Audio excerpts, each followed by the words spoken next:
Today, we're going to explore 3 chilling true crime cases involving serial offenders.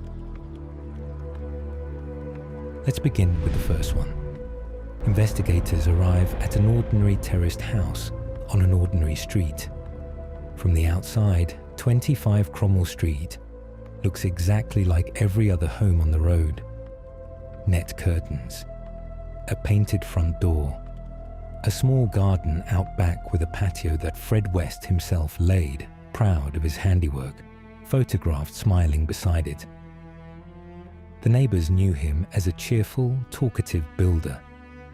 They knew Rose as the woman of the house. A busy family, lots of children. Nothing remarkable, nothing alarming. The officers are there because of a missing 16-year-old girl, Heather West, Fred and Rose's own daughter. She vanished in 1987, and her parents told everyone she had simply left home and was working at a holiday camp somewhere. For 7 years, that explanation held. But 2 of Heather's younger siblings had been overheard saying something that no child should know. They said their sister was under the patio. When investigators begin to dig, they find that the children were telling the truth. And then they keep digging. They find that Heather is not alone under there. They search the house itself. They search a field near Muchmarkle, a quiet Herefordshire village where Fred West had grown up. What they uncover over the weeks that follow is not the story of one family's tragedy. It is the story of at least 12 young women and minors whose lives were lost inside the orbit of Fred and Rose West, and a 20-year failure by every institution around them to see what was happening.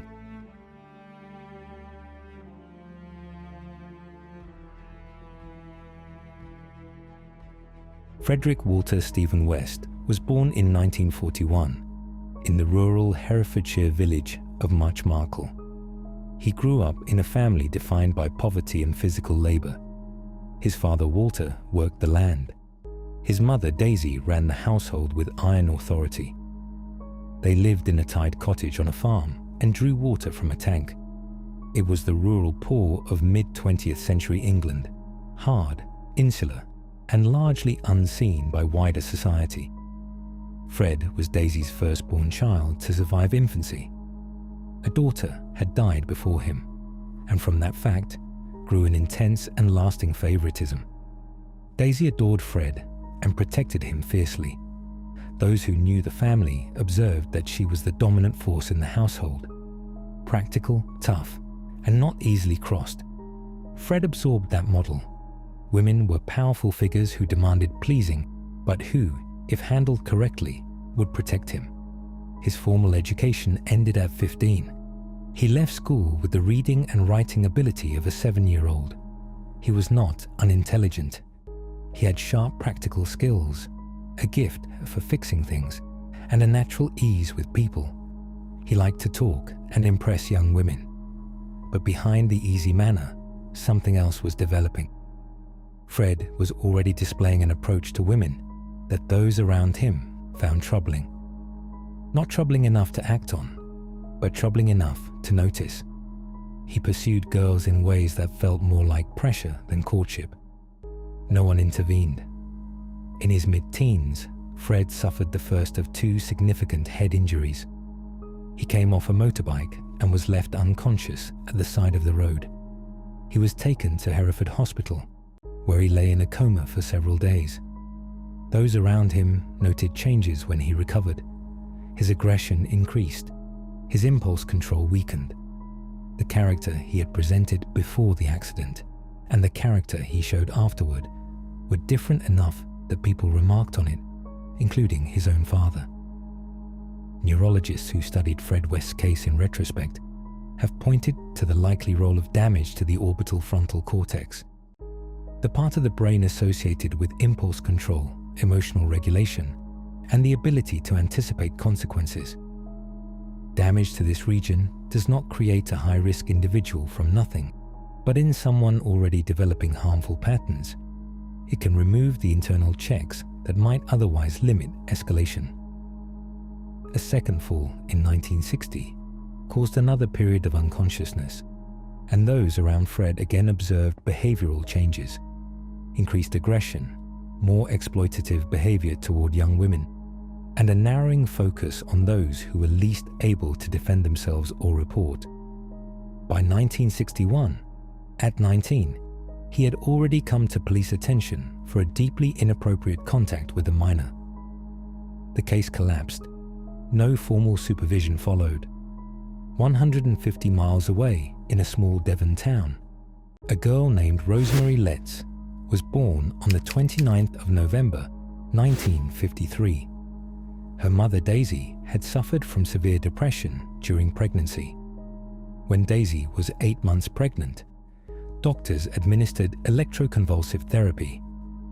In 1953, a significantly more physically demanding procedure than it later became. Rose's early development raised questions from the beginning. As a small child, she rocked herself rhythmically for long periods. She struggled with other children, fell behind academically, and had almost no friendships. Neighbors described the Letts household as a place with no laughter. The children came and went in silence. The reason was their father, Bill Letts.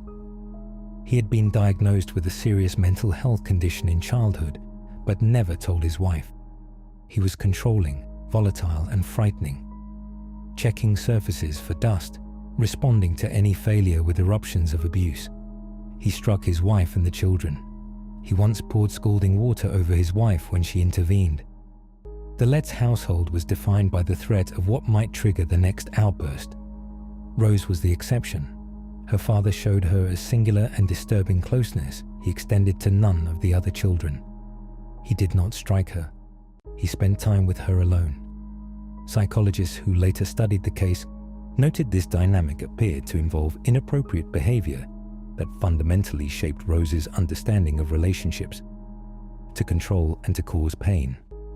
This was what she understood intimacy to mean, because it was the only version she had ever been shown. By the time Fred West and Rose Letts met in the autumn of 1969, Fred was 27 years old and Rose was 15. He had been married once already. His first wife, Rena Costello, was a Glasgow woman from a difficult background, whom Fred had met in the early 1960s. She had come back into his life with an unwanted pregnancy by another man, and they had married. The marriage was volatile from the start. Fred was controlling and unfaithful. Rena eventually left, and by the time she did, Fred had also developed a close relationship with a young woman named Anna McFall, who moved into his caravan near Muchmarcle and eventually became pregnant with his child. Anna McFall disappeared in the summer of 1967. At the time, those who knew her assumed she had moved on. When her remains were eventually found in 1994, investigators discovered that Fred was responsible for her death and hid her. She was 20 years old and pregnant when she disappeared. The field where she lay was just a short distance from the field where Rena Costello's remains would later be found. Fred had removed both of them from his life with the same cold efficiency. He had also kept disturbing physical items connected to the case, a behavioral detail that investigators would later identify as a significant psychological marker. Fred and Rose met at a bus stop in Bishop's Cleeve, Gloucestershire, in 1969. Rose was 15, friendless, and had grown up in a household where a controlling father defined what male authority looked like. Fred was 12 years older, attentive, and seemingly generous. Gifts, promises, a role as mother to his children. For Rose, who had been conditioned to accept male control as the price of protection, this was not a warning. It was the only kind of home she knew. Rose's father, Bill Letts, tried to end the relationship. Rose chose Fred. She moved into his caravan, and as the years passed, she became not just his partner, but increasingly the dominant presence in their shared world. A dynamic that mirrored precisely what both of them had absorbed growing up. By 1970, Fred and Rose had moved into a flat on Midland Road in Gloucester. Rose gave birth to her first daughter, Heather, in June of that year. Fred was subsequently sent to prison for 9 months on theft charges, leaving Rose alone with 3 children, his 2 daughters from Rena, including 8-year-old Charmaine, and the newborn Heather. Rose struggled. She was barely 17, with no support network and no experience of stable family life. But the pressure she directed towards Charmaine went far beyond ordinary difficulty. Charmaine was not her child. She was the daughter of Rena, a continuing presence in Fred's past that Rose resented. Rose's aggression towards Charmaine was observed by neighbors and by Charmaine's school friends. One friend recalled watching with a dread that stayed with her for decades. In June 1971, days before Fred's release, Charmaine disappeared. Rose told Anne-Marie that Charmaine had gone to Scotland to live with her mother. Anne-Marie was 8 years old and had no way to question the story. Fred returned from prison, learned the truth from Rose, and took responsibility for concealing what had happened. Charmaine was placed beneath the floor of the Midland Road property. Physical evidence found with her remains was consistent with the pattern of harm she had experienced in the months leading up to her disappearance. Shortly after Charmaine disappeared, Rena Costello came looking for her daughters. She had not seen them in some time and was increasingly uneasy. She visited Fred's father, Walter, who had been told the cover story that Charmaine was in Scotland with Rena herself. Rena's concern deepened. She pushed to speak with Fred directly. He agreed to meet her and told her he would take her to see Charmaine. Rena Costello was 27 years old. She was Fred's first wife. She was the natural mother of 2 of the children living in that house. She never returned from the meeting Fred arranged.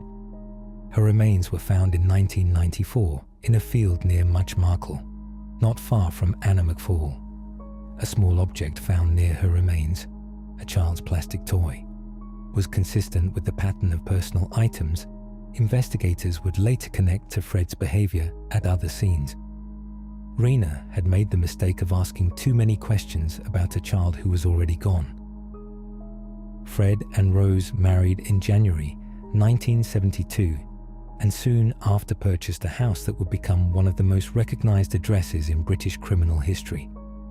25 Cromwell Street in the Bedsit district of Gloucester. It was an area where people came and went. Nobody stayed long. Nobody asked many questions. Tenants moved through constantly, and the anonymity of the neighborhood was a feature Fred understood and exploited from the moment they moved in. Fred immediately began converting the house. He was a skilled builder, and he worked on the property constantly, extending it, modifying it, building rooms in the cellar. What he created in the basement of that house was a space that would later be described in court as a place deliberately designed to enable serious harm. He had built it himself, with his own hands, using skills he had developed over years of legitimate construction work. From the start, the house was not a normal home. Lodgers moved through it, and many became participants, willingly or otherwise, in a domestic environment that centered on Fred and Rose's appetite for control and domination. Some lodgers later gave evidence about what they witnessed. Others did not survive to do so. In late 1972, Fred and Rose had begun deliberately seeking young women to bring into their household. They favored those who were hitchhiking, had problems at home, or were in circumstances that left them grateful for an apparent offer of help. Caroline Owens was 17 when she accepted a lift from Fred and Rose in December 1972. She had previously worked for them briefly as a nanny and left weeks earlier after sensing something was wrong. When they offered her a lift in the dark on a cold night, she got in because they seemed friendly and apologetic about her earlier departure. What happened over the following hours at 25 Cromwell Street represented the full picture of what Fred and Rose were capable of together. Caroline was held against her will and subjected to serious criminal acts by both of them over a prolonged period. She was explicitly told during those hours that she would not make it out. She did survive, escaping the following day and reporting the full account to police. The case went to court. In January 1973, Fred and Rose appeared at Gloucester Magistrates' Court. The charge, serious offence, did not reflect the true nature of what Caroline had described. They were found guilty and fined a combined total of £100. They walked out and returned to Cromwell Street. What followed that fine is one of the most devastating facts in the entire case. Fred West later told investigators that after Caroline's case, he and Rose reached a clear understanding. The next time they took someone, that person would not be released. A fine of £100 had been the system's response to what Caroline reported. And the lesson Fred and Rose drew from that outcome shaped every subsequent act in the years that followed. Linda Goff was 19 years old and the girlfriend of a tenant at Cromwell Street. Fred and Rose invited her to become their nanny. She accepted and moved in. In April 1973, she left a note for her parents saying she was leaving home for a new opportunity and moved permanently into the house. Within a short time, Linda Goff was gone. Rose was later seen wearing Linda's slippers. Linda's mother came to Cromwell Street looking for her daughter and was told by Rose that Linda had moved to Weston-super-Mare to find work. She noticed her daughter's clothes hanging on the washing line as she stood at the door. She mentioned it to a neighbour who was a police officer. The report was not pursued because Linda was not considered a vulnerable person. Linda Goff's remains were found in the cellar of 25 Cromwell Street in 1994. She had been the first person hidden there. The cellar Fred had built with his own hands had become a hidden location for those the couple had harmed. The missing bones found with many of the Cromwell Street cases were later judged by investigators to have been retained deliberately, evidence of a pattern of behaviour that Fred consistently denied, but which the physical record made unmistakable. Carol Ann Cooper was 15 years old and living in a children's care home in Worcester. On the 10th of November 1973, she was seen hitchhiking toward her home after a visit and was never seen again. She had no family in a position to apply sustained pressure on authorities. She was reported missing to West Mercia Police, not Gloucestershire Police, a jurisdictional detail that meant the report did not reach the investigators who were closest to the relevant geography. Evidence found with Carol Ann Cooper's remains in 1994 was consistent with other cases linked to the Cromwell Street house. Fred West later told police he had pre-prepared the location where she was placed. He described this as though it were a practical matter. Lucy Partington was 21 years old, a university student, the niece of the novelist Kingsley Amis, and the cousin of Martin Amis. She came from a stable, educated, middle-class family. She had nothing in common with Carol Ann Cooper in terms of background or circumstance. She was not a runaway. She was not in care. She was not from a chaotic environment. She disappeared in December 1973 while waiting for a bus near Cheltenham, not far from where she had been visiting a friend.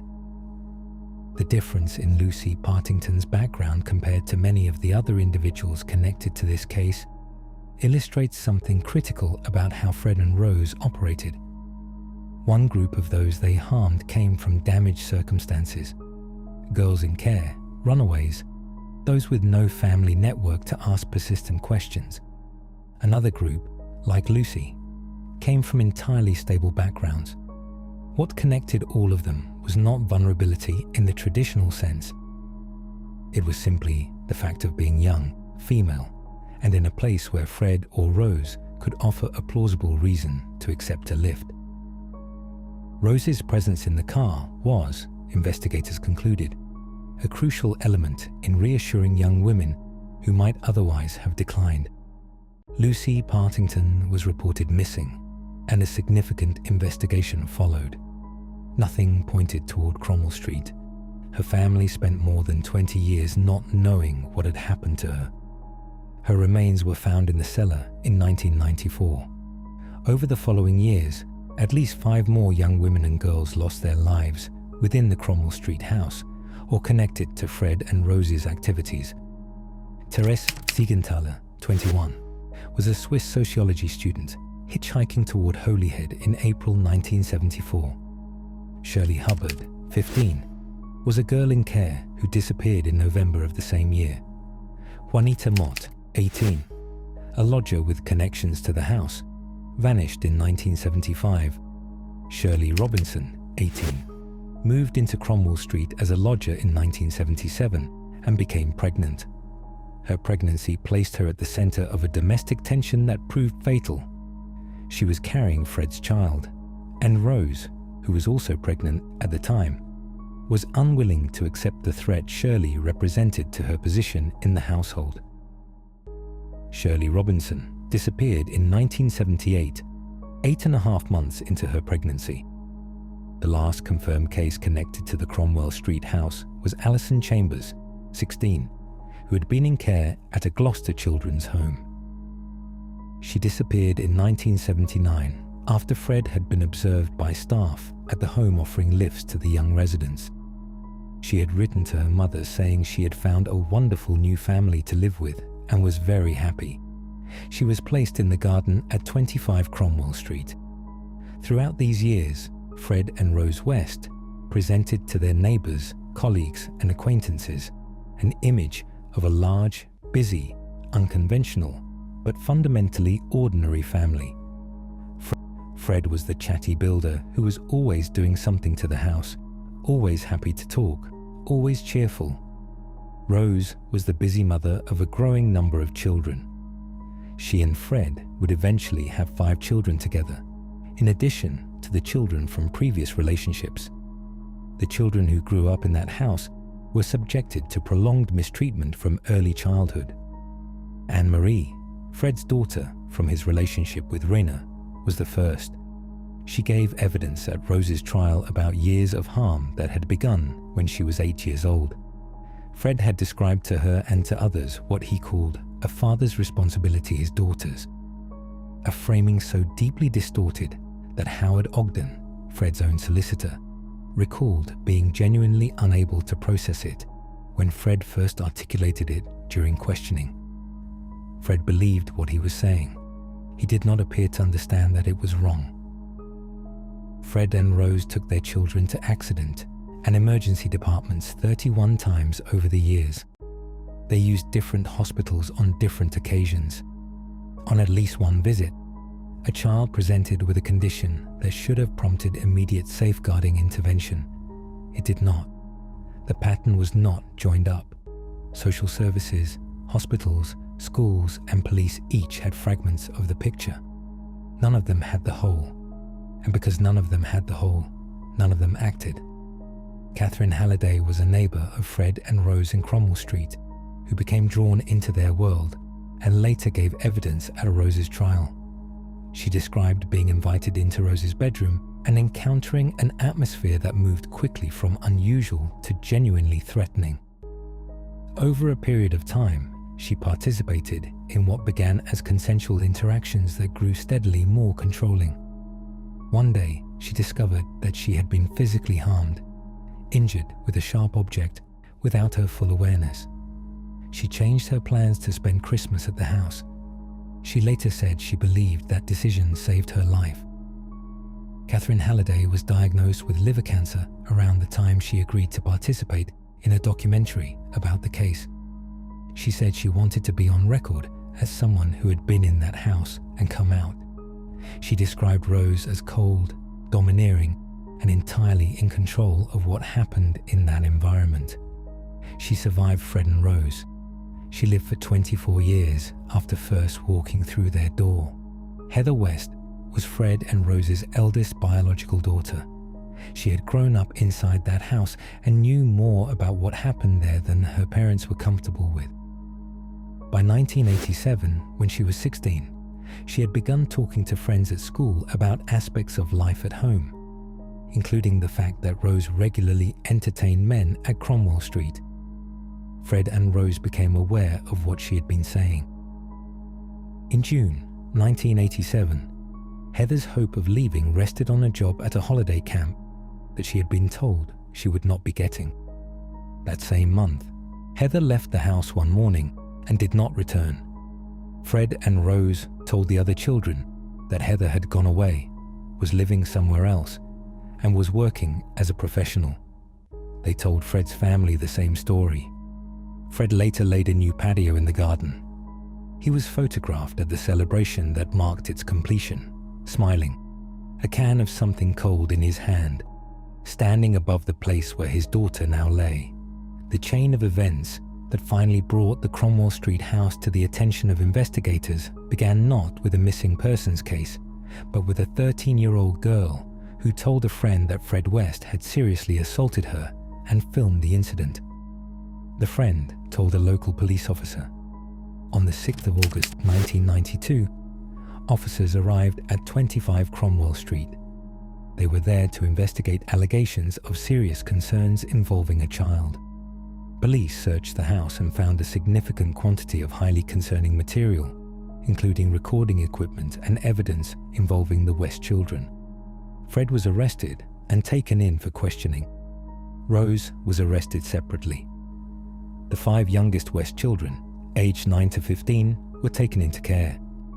Rose had to be physically restrained when officers took the children.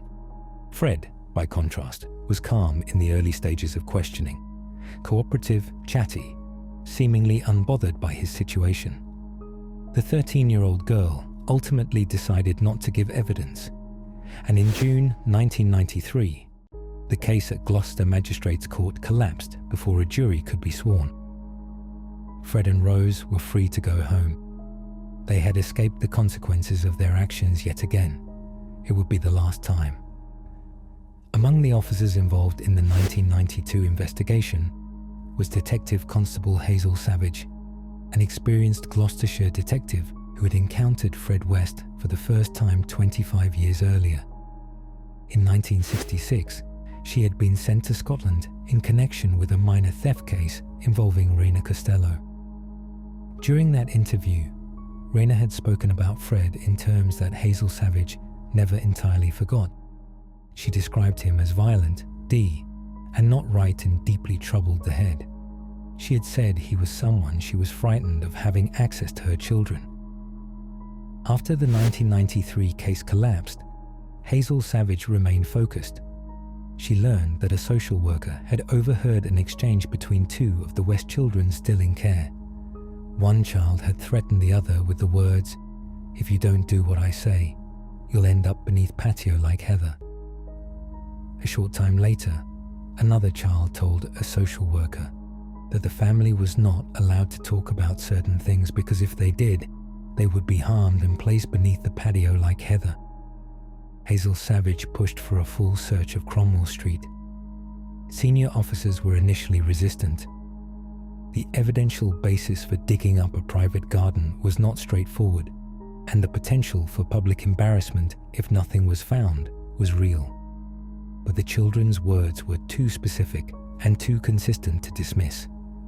A search warrant was obtained. On February 24, 1994, officers arrived at 25 Cromwell Street. Fred West was at work when investigators arrived. His eldest daughter from his current family was in the house and was not permitted entry. Police began to dig. Fred did not arrive for several hours after the work began, and investigators later concluded he had spent that time attempting to remove or conceal evidence elsewhere. When the dig located the first remains in the garden and confirmed they were human, Fred was brought in for questioning. He confessed to ending Heather's life during what he described as a struggle that had gone wrong. He was charged with her death. He agreed to show investigators where she was laid. He clearly believed that by cooperating on Heather, he could limit the investigation to that single case.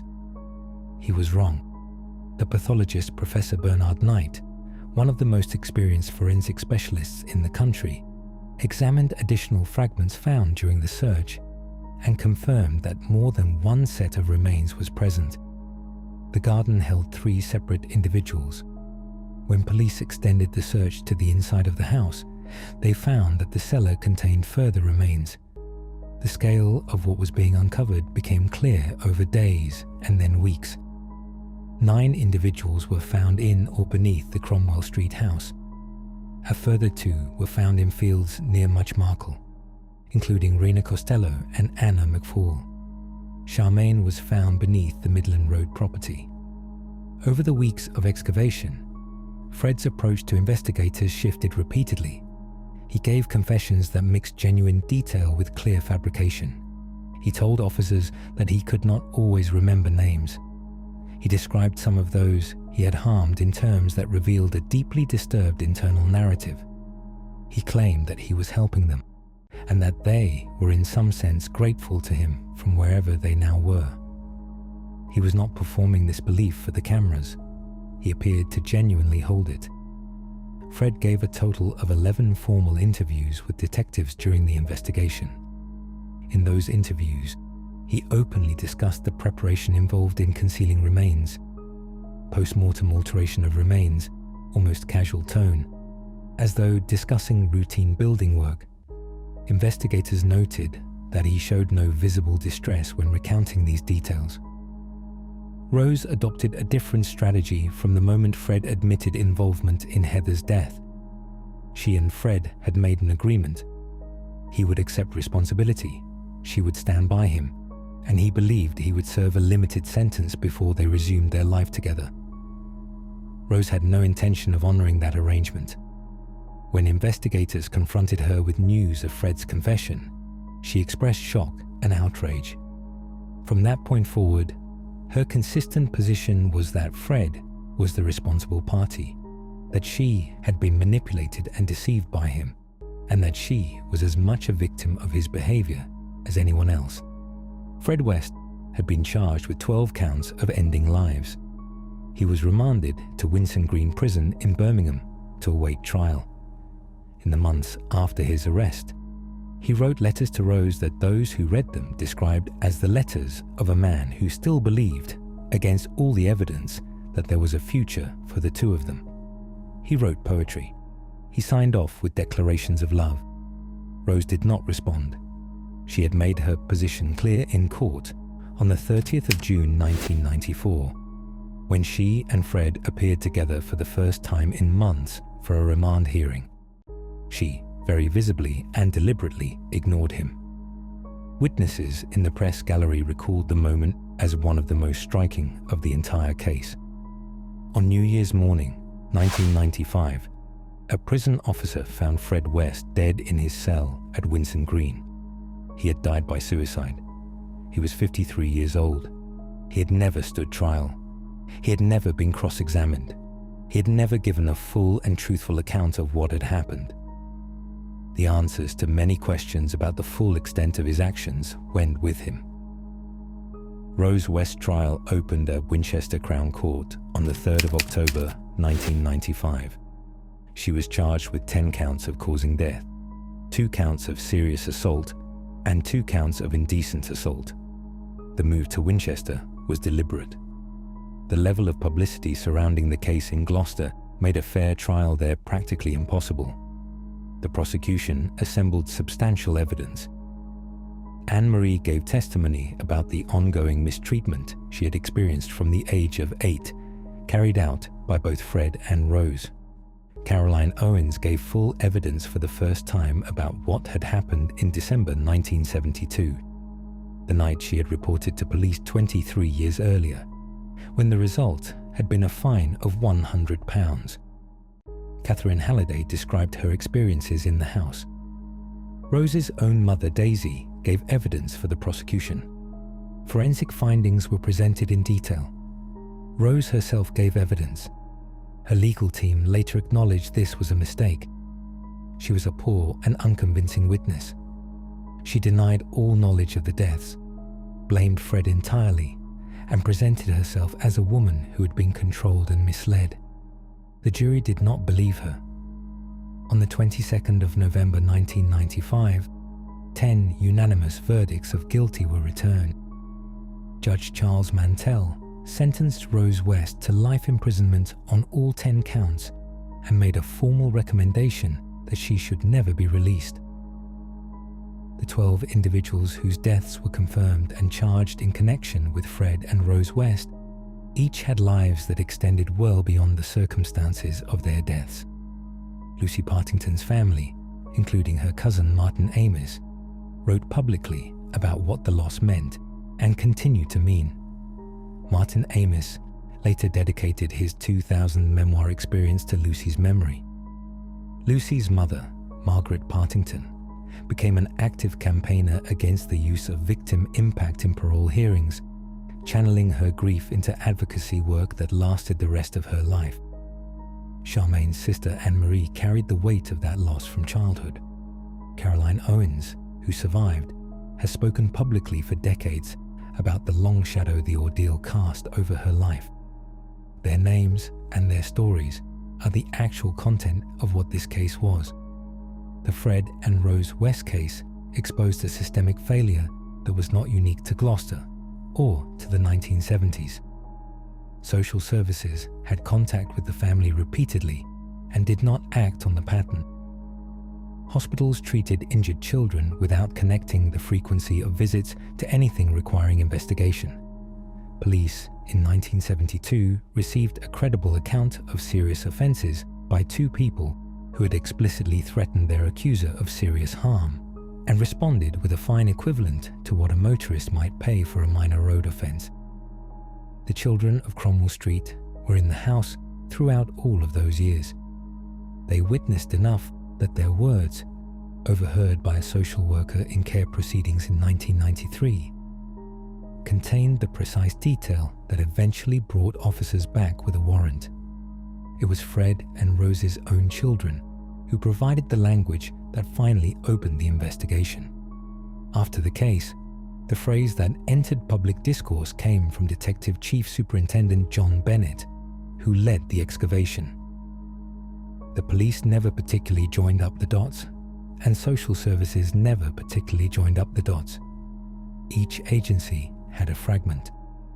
No single body was responsible for the whole picture.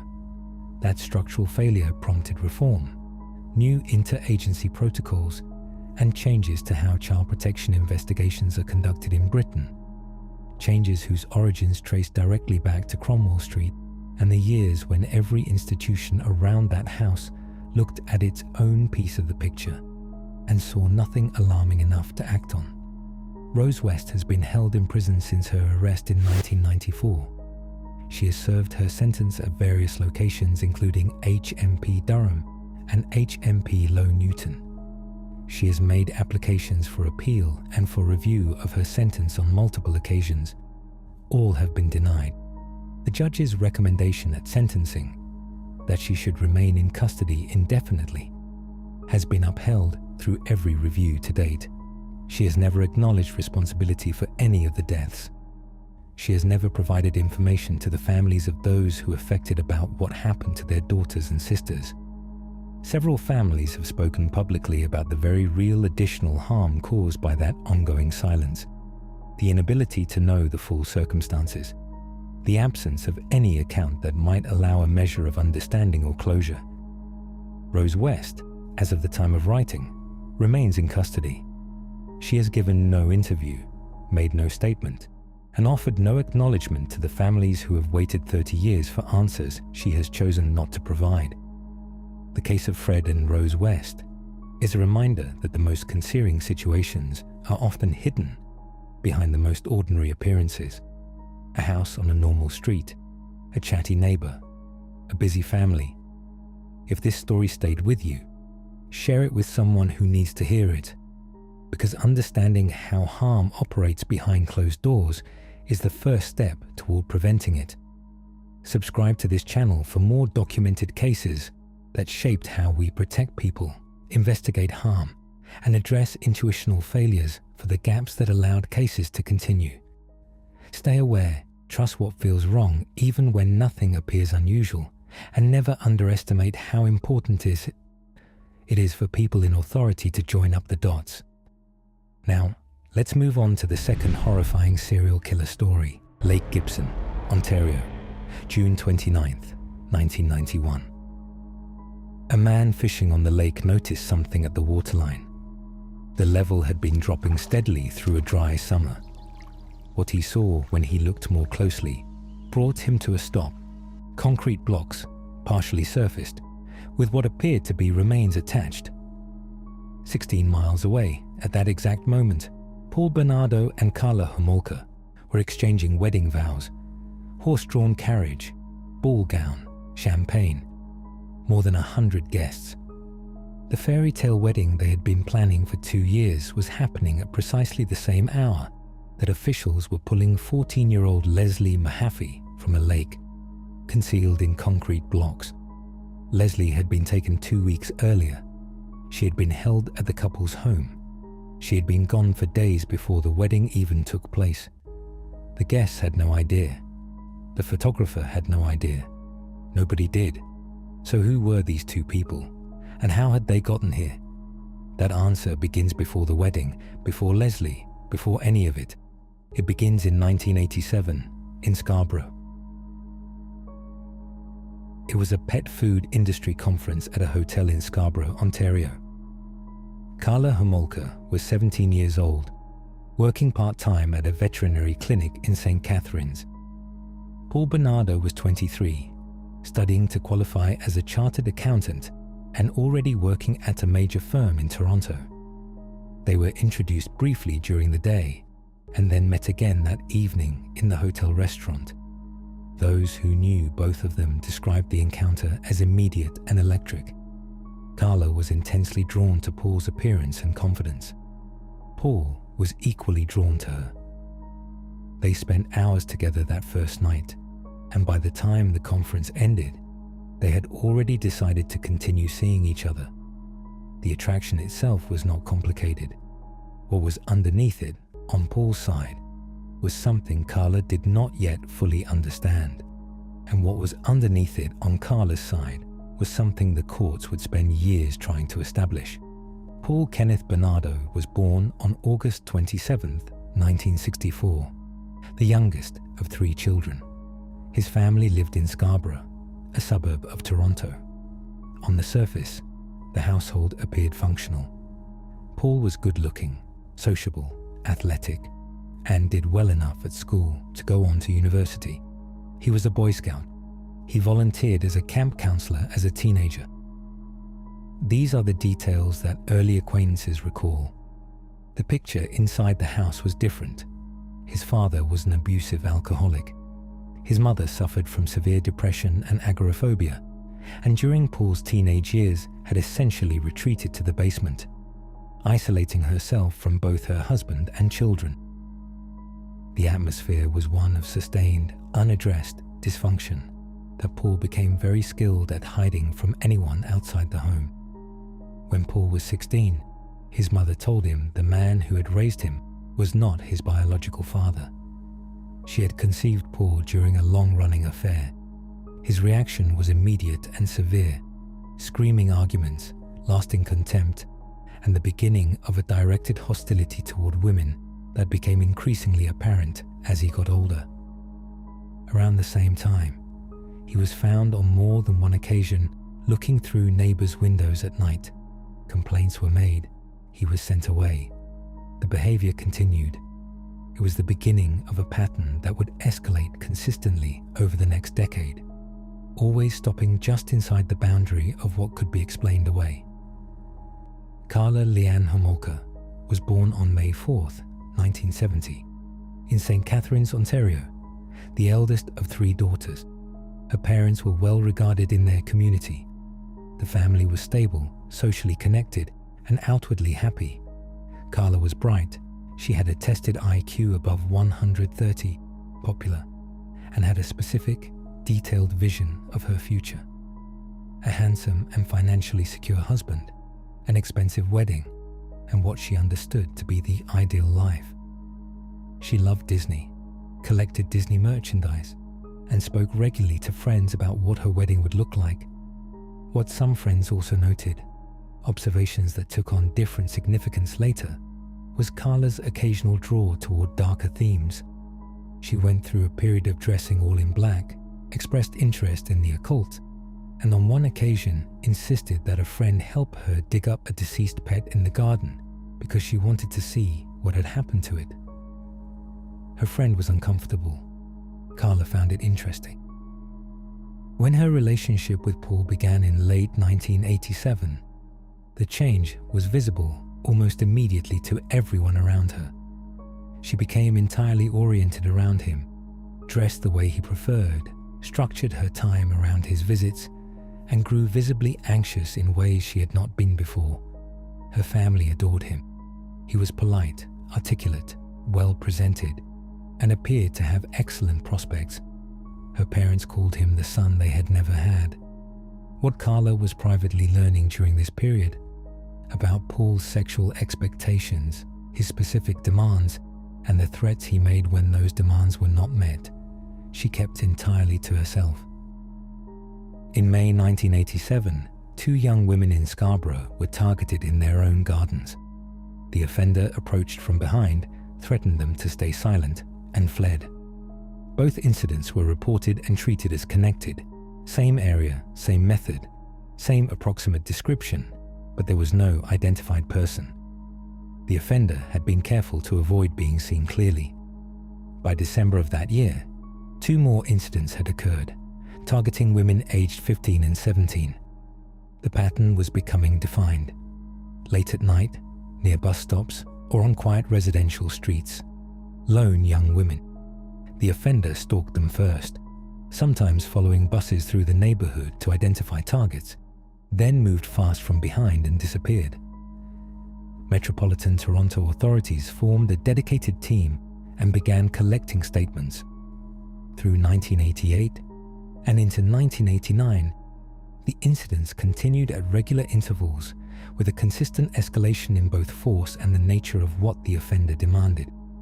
He began requiring those he targeted to repeat specific degrading phrases, statements about themselves, statements elevating him. FBI profiler Greg McCrary, brought in to assist, described this scripting as characteristic of a specific type of offender, one who needed to establish psychological dominance, not just physical control. McCrary was direct in his assessment. If this man was not caught, he would eventually take a life. The nature of the escalation made it close to certain. By 1990, the Scarborough offender had been linked to at least 17 incidents. He had never been clearly identified. Those who had encountered him described a young, light-haired, physically fit, well-presented man, but almost universally seen from behind, or only for seconds. Authorities had collected DNA samples from over 100 individuals. None had yet matched. In May 1990, the offender made an error. He approached a woman from the front rather than from behind as he always had. She saw his face. She provided a detailed description, and investigators worked with her to produce a composite sketch. When it was released publicly, the response was swift. Friends, colleagues, and acquaintances of Paul Bernardo began contacting authorities. The resemblance, they said, was unmistakable. In September 1990, detectives asked Paul Bernardo to come in for questioning. He came willingly. He was calm, professionally dressed, and answered every question with apparent ease. He had a long-term girlfriend, a stable job, no issues with women, no reason for concern. When investigators asked for a DNA sample, hair, saliva, and biological material, he gave it without hesitation. The sample was sent to the Centre of Forensic Sciences in Toronto, where it sat in a queue of hundreds of others for over 2 years. Paul Bernardo walked out of that interview and drove back to St. Catharines, where Karla was waiting. By 1990, Paul had been a fixture in the Homolka family home for years, present for dinners, holidays, and ordinary weeknights. The family trusted him completely. Karla's youngest sister, 15-year-old Tammy, liked him and saw him as a kind of cool older brother who included her in conversation and treated her with genuine warmth. What Paul told Karla he wanted, what he pressured her over months to arrange, was access to Tammy. He had a documented fixation on young women with no prior relationship experience.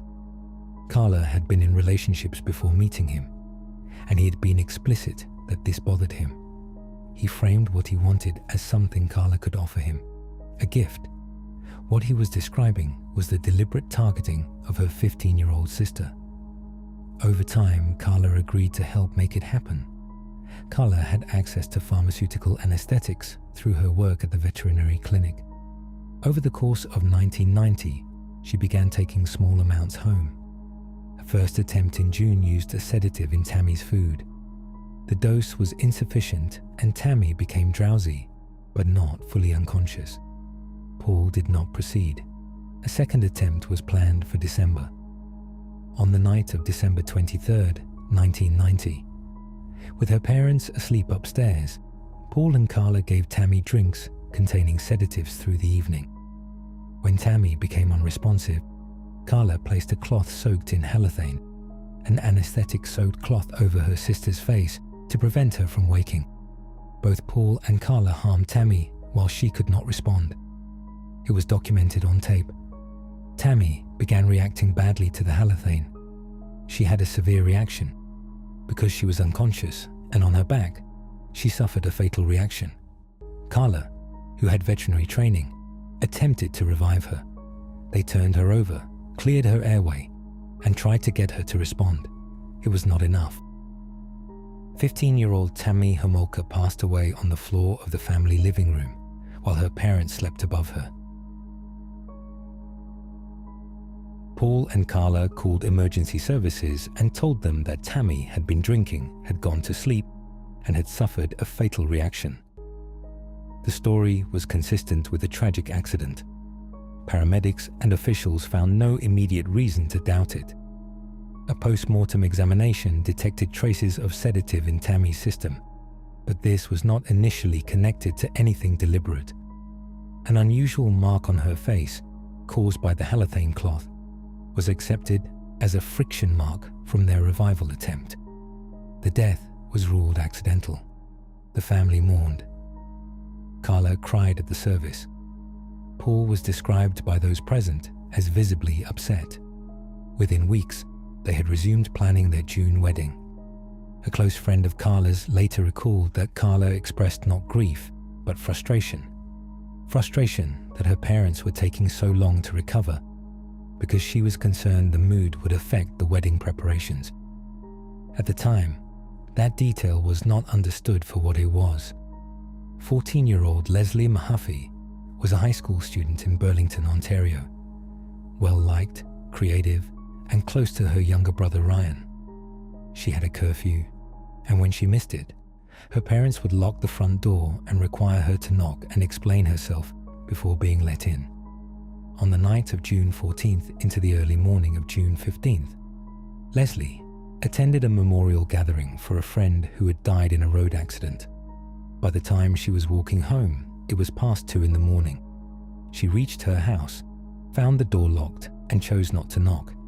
She walked to a nearby convenience store to use the payphone and tried to arrange to stay with a friend. The friend said no. Leslie said she would go back home. That was the last time anyone outside of 57 Bayview Drive heard her voice. Paul Bernardo had been driving through Burlington that evening.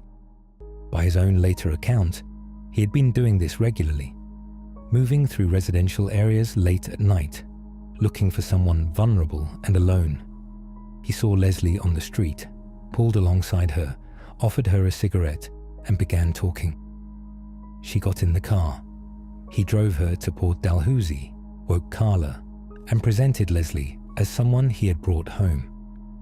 Karla's reported first reaction was irritation, not at what Paul had done, but because he had used a pair of crystal champagne flutes she was saving for the wedding.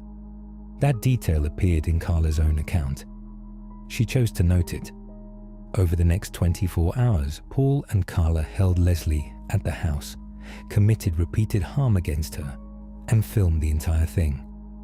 Leslie passed away at the house. The exact manner of her passing was disputed between Paul and Karla in their later accounts, each blaming the other for the decisive act. What is not disputed is what followed. Paul used a cutting tool to conceal Leslie's remains. He purchased bags of concrete, encased each section, and drove the blocks to Lake Gibson, where he disposed of them in water. On June 16th, Father's Day, Karla's parents came to the house for a family dinner. Leslie's remains were in the basement at that time.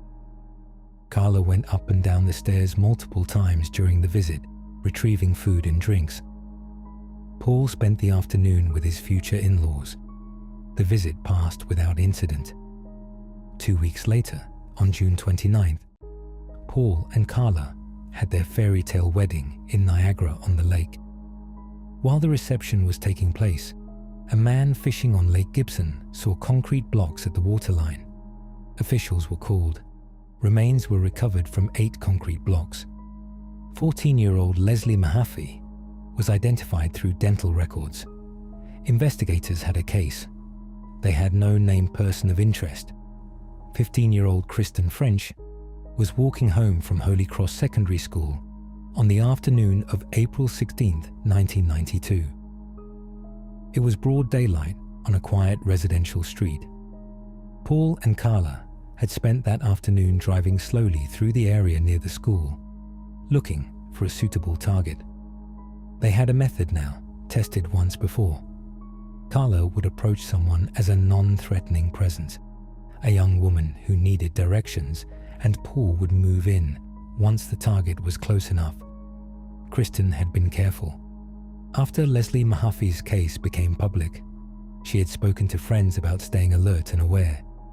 She was a responsible, highly regarded student, but the trap did not look like a threat. Karla was a young woman holding a map, appearing confused. Kristen walked over to help. Paul came around the car instantly, pulled Kristen into the car, and drove back to Port Dalhousie. Several people nearby saw it, but what they reported was that the car was a beige Camaro. Paul drove a gold Nissan. That false lead would cost investigators significant time. Kristen was held at the house for approximately 3 days. Everything was filmed.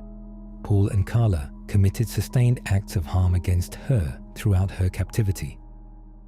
At one point, Paul left the house to get food. Kristen had specifically requested somewhere far, apparently trying to create a window of time. She was left alone with Karla. According to accounts from both Karla and investigators who reviewed the tapes, Kristen pleaded with Karla to let her go. She assumed Karla was also being held against her will, another of Paul's victims, not his partner. She was trying to appeal to someone in the same situation. Karla did not let her go. There was a phone in the room. Kristen asked her to call for help. Karla did not call. She told investigators later that she knew the outcome was inevitable and that acting would have put her at risk. The jury that heard this account was also shown the videotape covering the same period. The tape did not support the image of a frightened, coerced woman. On April 19, 1992, Kristen French passed away at the house in Port Dalhousie. Again, Paul and Karla's accounts of who was responsible for the final act differed. Again, both were present. Karla attempted to alter the evidence. Kristen's remains were then driven to Burlington and left in a ditch near a side road, less than a quarter of a mile from where Leslie Mahaffey was buried. On April 30th, 1992, a man searching for scrap metal in Burlington found Kristen's remains. She was identified. The Niagara Regional Authorities formed the Green Ribbon Task Force, named for the ribbons her classmates wore during the search. FBI profiler Greg McCrary was brought back. His profile was precise. White male, late 20s, history of harmful behavior toward women, likely with a domestic partner who either knew or was involved. He was describing, with reasonable accuracy, the two people already living at 57 Bayview Drive. By late 1992, Paul and Karla's relationship had deteriorated significantly. On December 27, Paul seriously injured Karla during a domestic incident. The injuries were severe. Her parents urged her to go to hospital. The doctor who treated her described it as one of the worst presentations of domestic harm he had ever seen and documented his assessment in writing. Karla left the house and moved in with her aunt and uncle. Paul called repeatedly, leaving voicemail messages that were later played in court.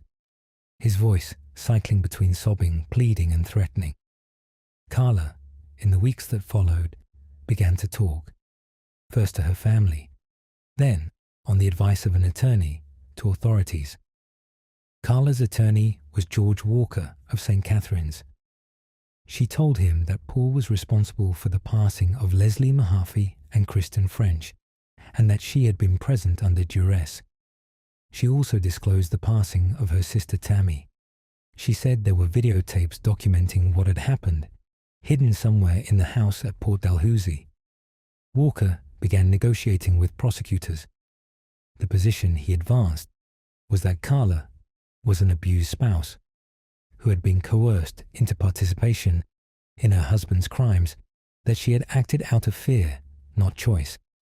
In exchange for her full cooperation and testimony against Paul Bernardo, she would plead guilty to reduced charges on 2 counts and serve a total of 12 years. At the time, prosecutors agreed to this. They had almost nothing physical linking Paul to the cases. His DNA results from the Scarborough investigation had finally come back. He was confirmed as the Scarborough offender in January 1993, more than 2 years after giving the sample. But that alone did not constitute a case for the passings. Without Karla, they believed they had very little. That reasoning was sound before the tapes appeared. After the tapes appeared, it was something the Canadian public found very difficult to accept. Paul Bernardo was arrested on February 17, 1993, initially in connection with the Scarborough offences. Investigators executed a search warrant on the Port Dalhousie house and spent 71 days going through every room, every wall cavity, every surface. The videotapes were not found. What investigators did not know was that Paul Bernardo, shortly after his arrest, had told his then lawyer Ken Murray exactly where the tapes were. Murray retrieved them from their hiding place inside a ceiling light fixture. He kept them for 18 months while prosecutors built their case against Paul based on Karla's testimony alone. The testimony that, without the tapes, positioned her as a frightened secondary participant.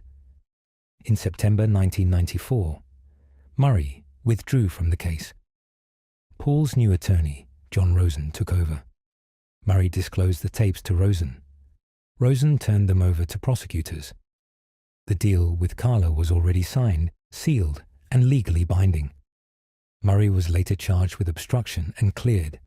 The tapes went to the prosecution, and the full picture of Karla Homolka's role became visible for the first time. On June 28, 1993, Karla Homolka appeared in court in St. Catherine's. Reporters were present, but operating under a publication ban. They could attend, but could not report on what was said. The restriction was intended to protect the fairness of Paul Bernardo's upcoming trial. In practice, it created a vacuum that was filled with speculation, and when the full terms of the agreement eventually became public, the reaction across Canada was immediate and fierce. Karla entered responsible pleas for the manslaughter of Leslie Mahaffey and Kristen French, with a separate admission in relation to Tammy. Her total sentence was 12 years, served concurrently. She was transferred to the Kingston Correctional Facility for Women. Legal commentators described the arrangement as extraordinary in both scope and consequence. The senior prosecutor who agreed to it maintained for years afterward that there had been no better option with the evidence available. That reasoning was sound before the tapes. After the tapes, it was something the Canadian public found very hard to accept. Paul Bernardo's trial began on May 18, 1995, at Toronto Superior Court. He faced 9 charges: first-degree unlawful deaths, unlawful confinement, abduction, severe harm, and causing mistreatment of remains across both primary cases. He entered not guilty pleas on all 9 counts.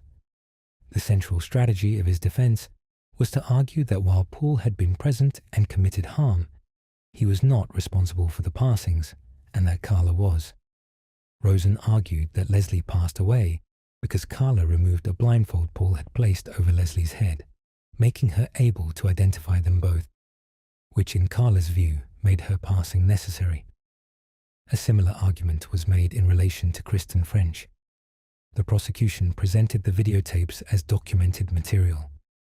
Monitors were positioned throughout the courtroom so the jury could view the footage directly, but placed to prevent the public gallery from seeing. The audio played through the room. The families of Leslie Mahaffey and Kristen French were present every day. In testimony given after the trial, juror Eric Broadhurst described the first day the tapes were shown, the instinct to push his chair back, to create physical distance from what was on the screen. Every member of the jury, he said, was deeply affected. Karla Homolka spent 9 days on the stand, direct examination and cross-examination combined. She described Paul as the initiator and primary offender in every incident, and herself as someone who had acted under sustained fear of what he would do if she refused. She was composed, coherent, and cried at points during her testimony. John Rosen's cross-examination was confrontational. He placed photographs of Leslie and Kristen directly in front of her and asked her to account for what the tape showed her doing, not reluctantly, not fearfully, but with apparent engagement. He argued that battered spouse syndrome did not fit what the recorded material actually showed. The jury watched the tapes. The jury watched Karla. They formed their own conclusions. After 18 weeks of proceedings and 8 hours of deliberation, the jury returned unanimous responsible verdicts on all 9 charges. Paul Bernardo was found responsible for the first-degree unlawful deaths of 15-year-old Kristen French and 14-year-old Leslie Mahaffey. He was sentenced to life. The judge subsequently declared him a dangerous offender, which was a designation under Canadian law that effectively removes standard parole eligibility and requires the authorities to demonstrate at each review that he no longer poses a risk. He has appeared before the parole board in 2018, 2021, and 2024. Each time, he has been denied. Paul Bernardo has been held in a maximum security facility since his conviction in 1995. In 2006, from custody, he confessed to at least 12 additional offences of which authorities had been unaware. One of those confessions directly cleared a man who had previously been wrongly held responsible for a case that was, in fact, Paul's. That individual had spent years with a wrongful conviction on his record. At his 2024 parole hearing, Leslie Mahaffey's younger brother Ryan, who had been 11 years old when he gave his first formal statement, appeared again and read another. He described the way Paul's crimes had continued to shape his daily life. The inability to use a cutting tool without an involuntary thought about what Paul had done. The way Father's Day still cannot be observed normally. Kristen French's mother Donna also submitted a statement. Parole was denied. Karla Homolka was released from custody on July 4, 2005, having served the full 12 years of her sentence. She was 35 years old. Under Canadian law, having served in full, she was entitled to release without conditions, no supervision, no requirement to register as a harmful offender. She walked out and began life outside. She moved to Montreal, initially under her own name. Journalists tracked her down. She moved again. By 2017, reports emerged that she was living in Quebec under a different name and had married. Her second husband was her original lawyer, George Walker's brother, and had 3 children. She was reported to be volunteering at a local school. The school reportedly was not aware of who she was or what she had done. Her plea agreement remains one of the most analysed and criticised in Canadian legal history. It is referenced in law schools, in journalism, and in discussions of prosecutorial judgment as a defining example of what happens when a deal is made under incomplete information. The prosecutors who agreed to it have consistently maintained they made the right call with what they had at the time. The families of Tammy, Leslie, and Kristen have consistently and understandably disagreed. In 1996, the Ontario government released the results of a formal 6-month inquiry into the handling of the investigation into Paul Bernardo. The inquiry found that the investigation had been hampered by multiple serious failures. Most significantly, Paul Bernardo had given a DNA sample to Metropolitan Toronto authorities in September 1990, and that sample had sat untested for over 2 years. During those 2 years, Leslie Mahaffey and Kristen French both lost their lives. The inquiry also found that the transition between regional jurisdictions, Paul moved from Scarborough to St. Catharines in late 1990, and the pattern of offending moved with him, had broken the information chain between investigative teams. The Scarborough team was not communicating its findings systematically to the investigators now working in his new neighborhood. The man identified as a strong possible person of interest in Scarborough was never flagged to the team now looking at the cases he was committing nearby. Following the inquiry, Canadian authorities implemented new systems specifically designed to track individuals who move between jurisdictions while carrying unresolved investigative flags. The failures that cost Leslie, Kristen, and Tammy their lives led, eventually and imperfectly, to changes that were intended to prevent it from happening again. Tammy Homolka was 15 years old. She was in the 10th grade.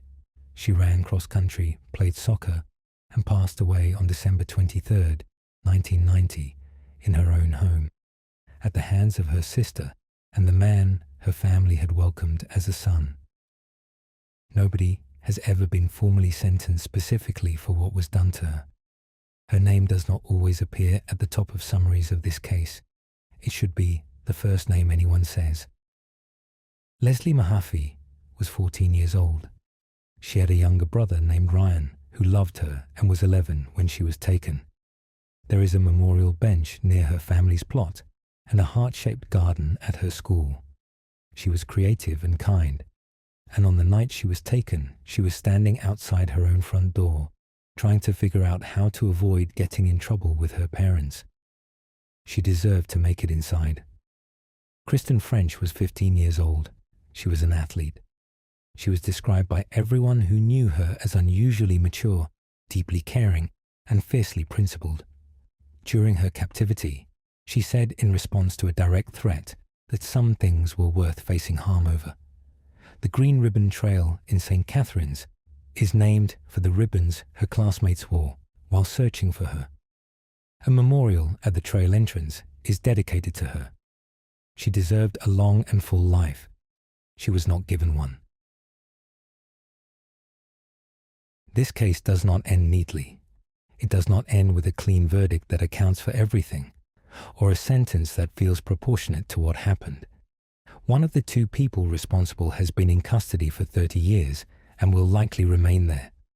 The other has been free for over 2 decades, living under a different name, in a city where most people around her have no idea who she is or what she did. What this case leaves behind beyond the grief of 3 families that has never fully healed is a set of questions about institutions, about what happens when a DNA sample sits untested for 2 years, about what happens when investigative teams in neighboring jurisdictions don't talk to each other, about what happens when a deal is made on incomplete information and cannot be undone once the full picture emerges. Those questions were eventually answered, at least in part. Systems were changed, procedures were updated. The inquiry that followed did produce real reform, but none of that reform came in time to matter for Tammy, or Leslie, or Kristen. That is the weight of this case. That is what you carry after you've heard it. 3 young women, 15, 14, 15, who should have had entire lives ahead of them, and didn't. Remember their names before any other name in this story. They are the reason this story is told. True crime isn't just about what happened. It's about understanding why it was allowed to happen for as long as it did. If this case taught you something, share this video so more people can learn from it. Awareness is the first step toward accountability.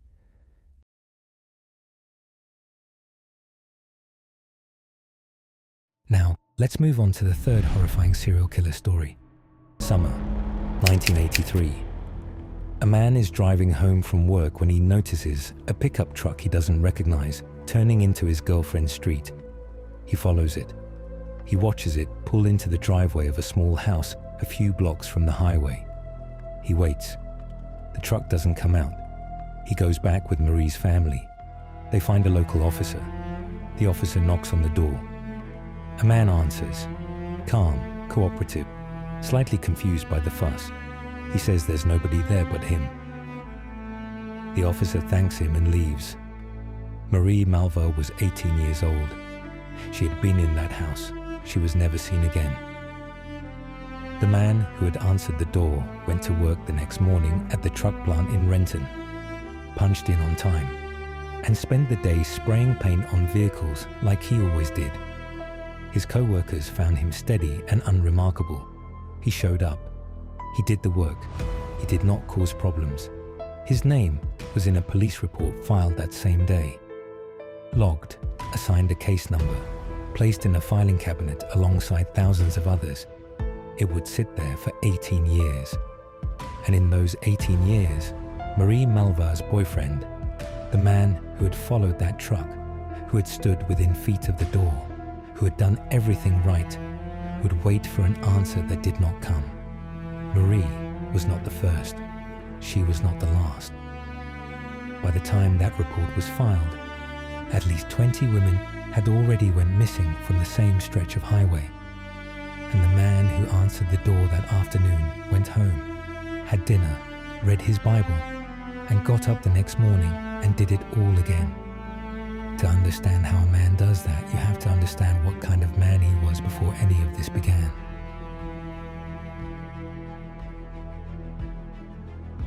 The man responsible was Gary Leon Ridgway, who was born on February 18, 1949, in Salt Lake City, Utah. He was the middle child of 3 boys in a working-class family that eventually settled in a modest house south of Seattle, not far from a stretch of road that would later become one of the most dangerous in the country. His father drove a county bus. His mother worked part-time at a department store. The house was unremarkable, so was the boy. But certain things were wrong from early on. Gary's father was openly contemptuous of women in vulnerable street situations in their neighborhood.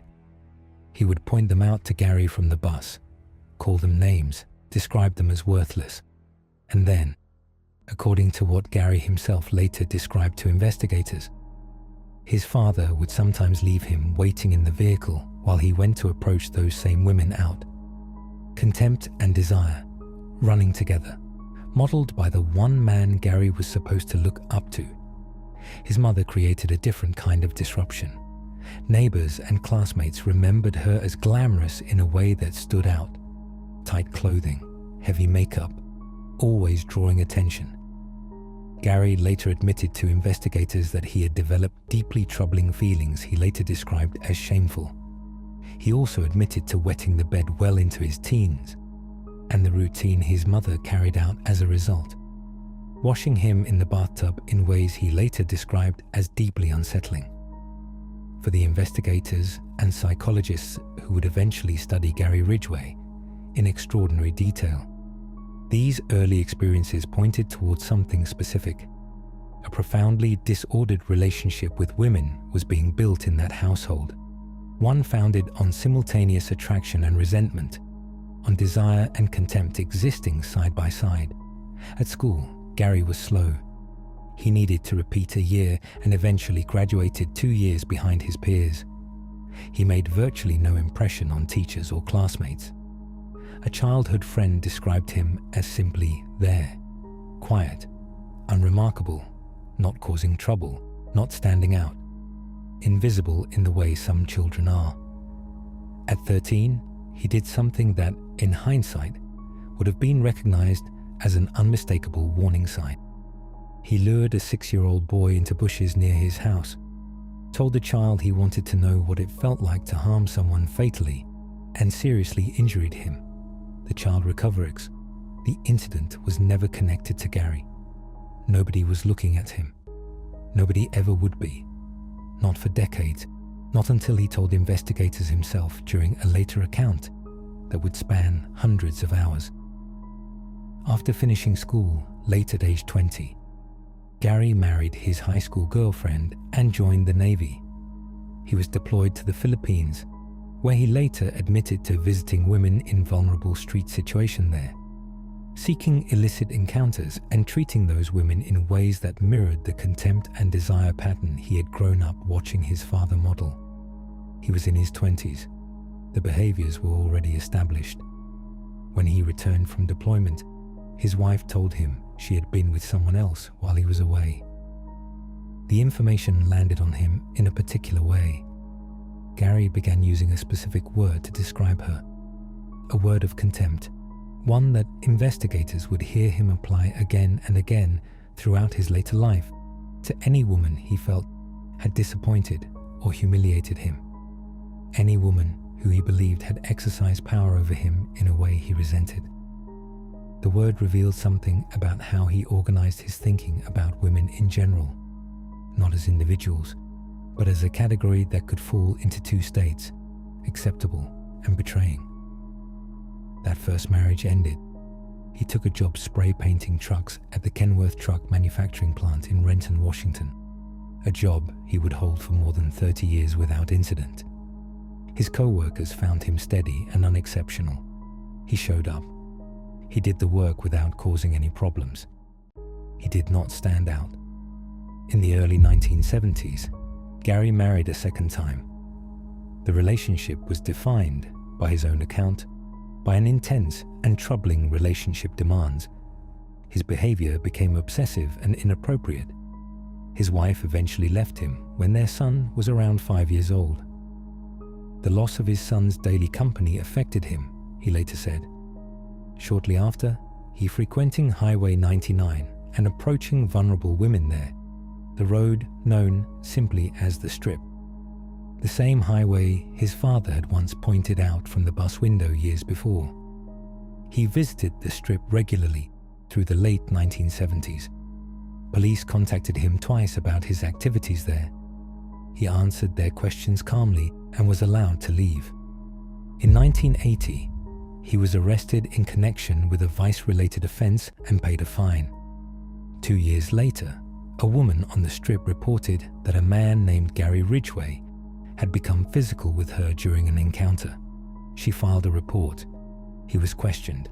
He was calm and cooperative. He was allowed to leave. Nobody flagged his name as requiring closer attention. He was a truck painter from Renton who attended church every Sunday and read the Bible at home. He looked like the kind of person you look past. The Strip was a stretch of Highway 99 that ran past Seattle-Tacoma International Airport. By the early 1980s, it had become an area where young women, many of them teenagers, many from troubled homes, many in desperate circumstances, worked its sidewalks at night and sometimes during the day. The motels along the Strip rented rooms by the hour. The bars asked few questions. There was a transient quality to the whole area, a sense of people passing through, of lives lived at the edges of things. Detective Faye Brooks of the Special Investigation Unit worked that area regularly. She knew the women there. She knew their names and their situations and what had brought them to that particular stretch of road. Some had run from unstable homes. Some were trying to support children on their own. Some were facing substance dependency. Some were teenagers who had made a series of decisions that had led, step by step, to standing on a highway at night, hoping to make enough money to get through another day. Brooks knew all of this. She worried about them constantly. She stopped sometimes to warn them, to tell them what she knew about what happened to people in their situation. Most shrugged and walked away. They had heard it before. What would happen to those women over the next 2.5 years would become the most documented, connected series of crimes in the history of the American Pacific Northwest, and a case study in how the vulnerability of those affected shapes the response they receive. On August 15, 1982, a man on the water near the Green River spotted something beneath the surface. He moved closer. What he found was Marcia Chapman, 31 years old, a mother of 3 who had been working the strip. Beside her in the water was Cynthia Hines, 17 years old. On the bank, within a few feet, officers found Opal Mills, 16 years old. All 3 had been placed there by the same person. All 3 had come from the same stretch of road. Police assembled at the scene, recovered evidence, and began building a picture. They had almost nothing. No witnesses had seen the women leave with anyone who stood out. No one could describe a vehicle with certainty. The evidence recovered was limited. The task force that assembled in the following weeks was experienced and dedicated, but they had very little to work with. They named the unknown person the Green River Killer. The name spread immediately through local and national media, and the cases kept coming. On September 15th, 18-year-old Mary Bridget Meehan disappeared from the strip. She was 8.5 months pregnant, living in a motel on Highway 99 with her boyfriend. She stepped out and never came back. Her family searched for her for months. She had been expected to give birth within weeks. On September 20th, 15-year-old Deborah Lorraine Estes vanished. On September 26th, 16-year-old Linda Jane Rule disappeared. She had been working the streets and had a boyfriend who managed her schedule. She was slender, blonde, and 16 years old. By the end of 1982, 15 women were confirmed missing or gone from the region. The pressure on the task force was severe and growing. The public wanted answers. The families of the missing wanted answers. Community advocates were calling on the sheriff's department to explain what was being done. Questions were being raised about whether the investigation would be pursued with equal urgency if the women involved had come from different neighborhoods, different backgrounds, different circumstances. Some of those questions were uncomfortable. Some of them were fair. The detectives working the case were dedicated and under-resourced in equal measure. They had extensive files, dozens of people of interest, and a pattern they understood in broad terms. They did not have a name. They did not have physical evidence sufficient to connect any individual to what was happening. What they had were files, and more files, and the knowledge that somewhere in the region a person was continuing to do what they were trying to stop, and that they were not close to finding him. They kept working. The cases kept coming. The pace of disappearances continued into 1983. By June of that year, at least 26 women had vanished. Some of their evidences were being discovered in wooded areas south of the airport, in places that were dark, secluded, and clearly chosen with care rather than urgency. On April 30th, 1983, something happened that, in hindsight, would stand as one of the most devastating near misses of the entire investigation. A young woman named Marie Malvar, 18 years old, was spotted by her boyfriend getting into a pickup truck near the strip. He was concerned. He followed the truck. He watched it turn into a quiet cul-de-sac a few blocks from the highway and pull into the driveway of a house. He lost sight of the truck. He went back with Marie's family. They asked local police to check on the house. An officer knocked on the door. A man answered. He said calmly that there was nobody there but him. The officer left. Marie Malvar was never seen alive again. The truck, the house, the man's name, logged in a report, filed, joined by thousands of others in the task force's growing database. For more than 18 years, it sat there. Behavioral analysts working with the task force studied the pattern of disappearances carefully. What they found was not random selection. The person responsible appeared to be choosing women who were isolated, who were in vulnerable circumstances, and who, in some cases, would not immediately trigger a large-scale response when reported missing. Many had been reported as runaways. Many had complicated relationships with their families or with the law. The response to their disappearances was, in some instances, slower and less thorough than it might have been for others. This was not accidental.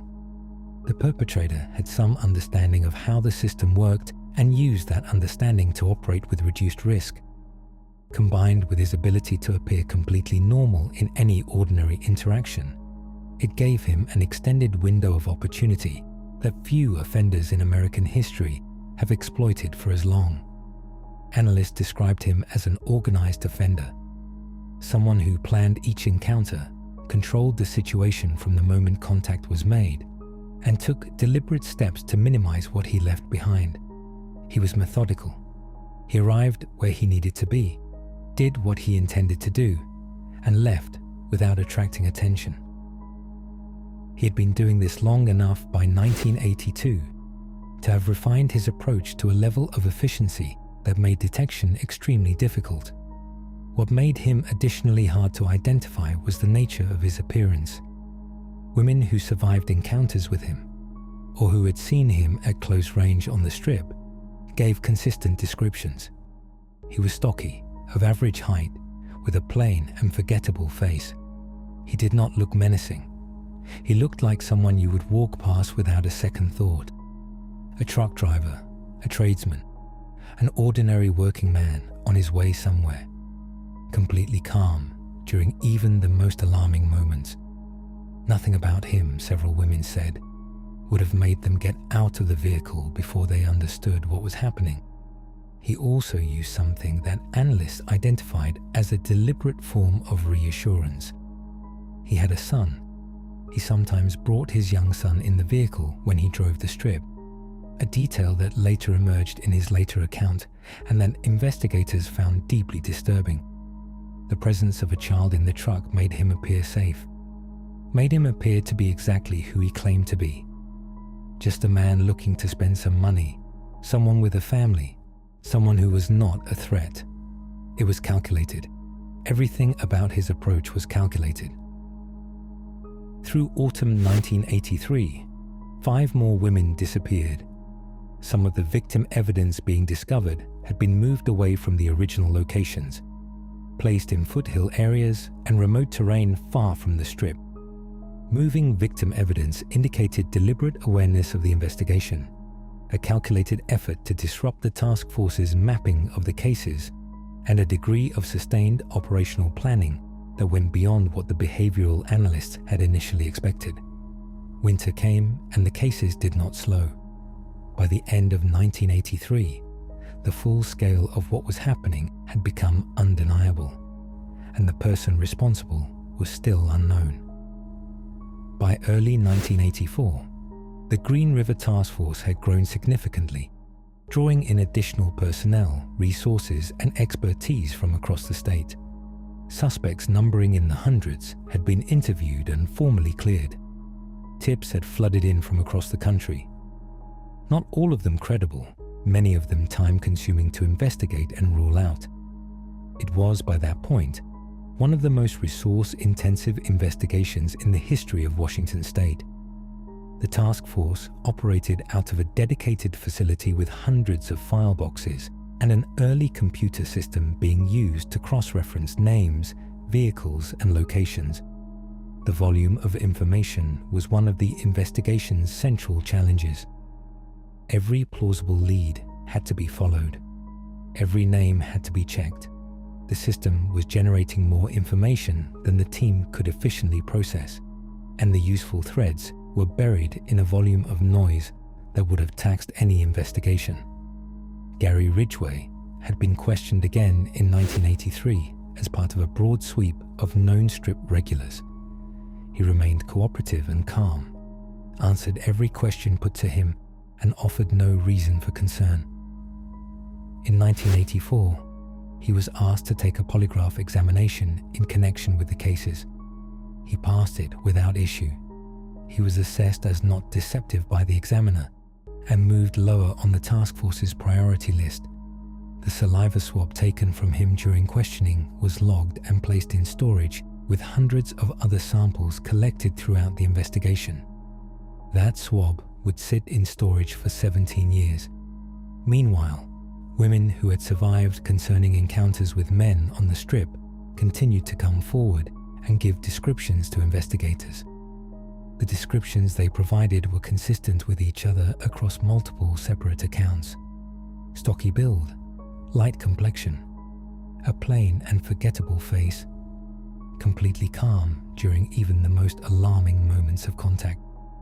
Nothing about him, several women said independently, would have made them exit the vehicle before they understood what was actually happening.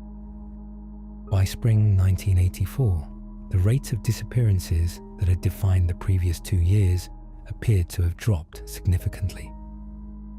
Weeks passed without a new confirmed case connected to the investigation. Then months. The task force was careful about drawing conclusions from the silence. Every analyst consulted agreed that the person responsible had not simply chosen to stop for no reason, but without new cases and without new physical evidence, the investigation was left working with what it already had, re-examining familiar material and waiting. Slowly, the public's attention shifted to other concerns. The task force continued operating, but its funding and staffing levels were reduced as the immediate emergency appeared to have passed. Personnel were reassigned to other investigations. The case files remained open, but the around-the-clock urgency that had defined 1982 and 1983 gave way to slower, more methodical re-examination of what had already been collected.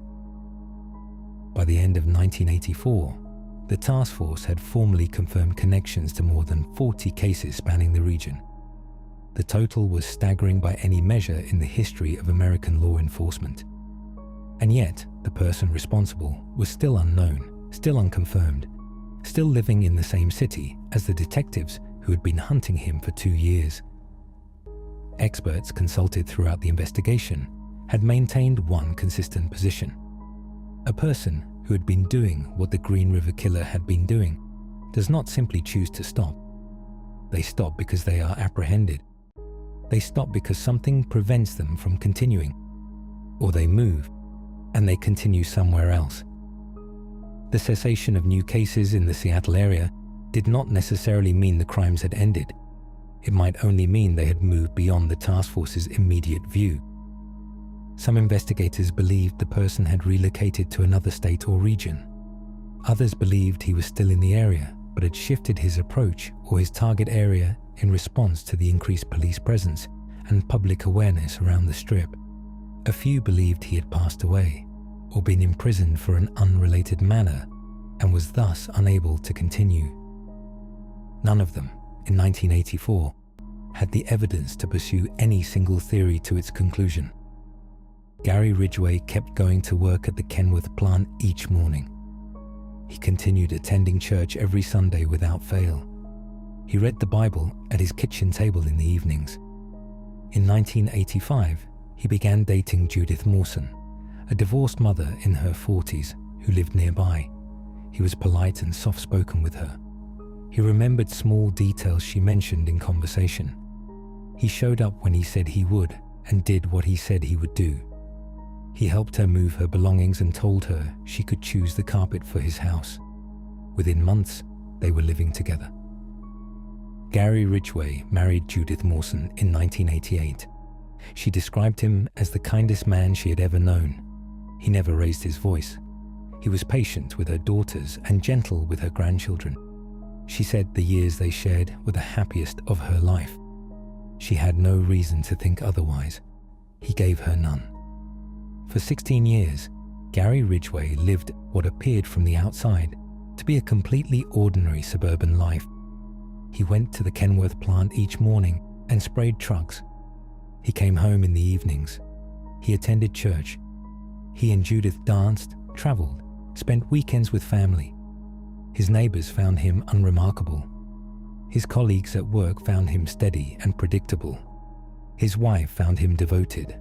A small group of detectives continued to work the Green River cases throughout this period. They reviewed evidence, followed new leads, and re-interviewed witnesses. The name Gary Ridgway appeared in their files.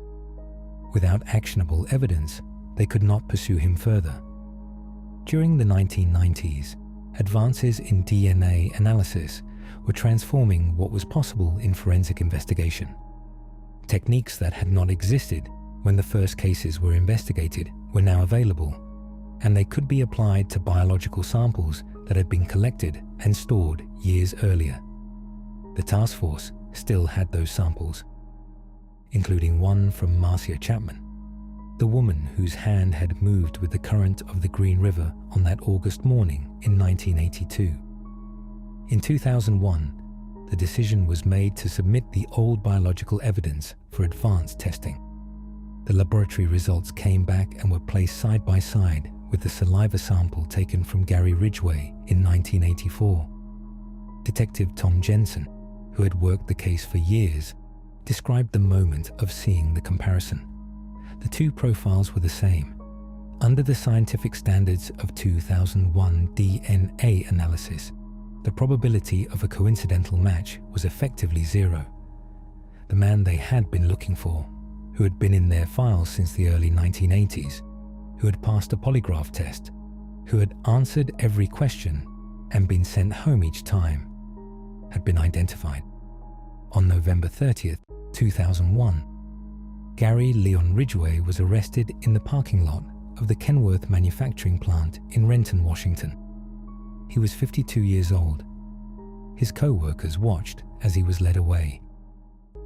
Judith Mawson received a call at home and was told that her husband of 13 years was being taken into custody in connection with the Green River cases. She later described what she felt in that moment as a complete collapse of everything she thought was real. Prosecutors working the case faced a significant challenge. DNA evidence definitively connected Ridgway to several cases. For many others, the evidence was circumstantial. For a number of cases involving women whose remains had never been found, there was almost nothing at all, and families had been waiting for years, sometimes decades, to know where their loved ones were. A deal was proposed. In exchange for avoiding the capital punishment, Ridgway would provide a complete and honest account of everything he had done. He would lead investigators to locations they did not know about. He would give families answers. His defense attorneys entered the conference room expecting the unknown, possibly tears, possibly denial, possibly complete silence. Instead, Ridgway came in and told them they had not been smiling at the right thing. He said he had been lying to them, manipulating everyone around him for his entire adult life. And then he began to describe what he had done. The sessions that followed spanned hundreds of hours over many months. Ridgway described his crimes with a flatness that investigators found unlike anything they had previously encountered. He expressed no recognizable remorse. He spoke about the women without humanity or empathy, things he had not perceived as full human beings with futures and families. He could not reliably remember their faces. He could not consistently describe what they looked like as individuals. What he could describe with accuracy was geography, where he had taken them, where he had left them, what the landscape looked like, what direction he had driven afterward. He guided detectives to sites across King County drainage areas, hillsides, wooded ground near the airport. At one location, he estimated he had brought 5 women, stating it the way someone might describe where they had stored something. The detectives who accompanied him on those trips noted the same quality every time. No emotion, no hesitation, no awareness of what those locations meant to anyone else.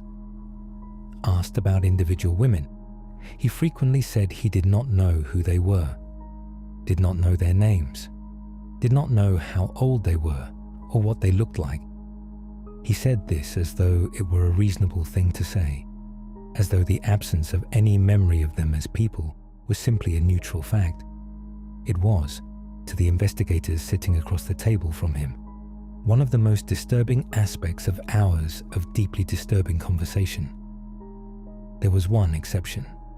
Marie Malva, the 18-year-old whose boyfriend had followed the truck, had knocked on the door with her family, had stood within feet of where she was, had resisted more forcefully than anyone else. Ridgway remembered her. He had the physical signs of struggle on his face for days afterward. He had used concealer from a drugstore to cover the marks before going back to work. He described this detail with the same flatness with which he described everything else. He also admitted that the crimes had not entirely stopped in 1984. There had been additional incidents, fewer and further between, even during the years of his marriage to Judith. The evenings he had called home to say he would be late. The evenings he had told her he was stopping at the junkyard on the way home. She had believed him each time. She always had. He said this without apparent awareness of what it meant about the woman sitting at home believing him. By the end of the interview process, Ridgway had admitted to being responsible for the deaths of 49 women. He was formally charged with 48, the cases to which prosecutors had attached the most conclusive evidence. On the question of the actual total, he was less consistent.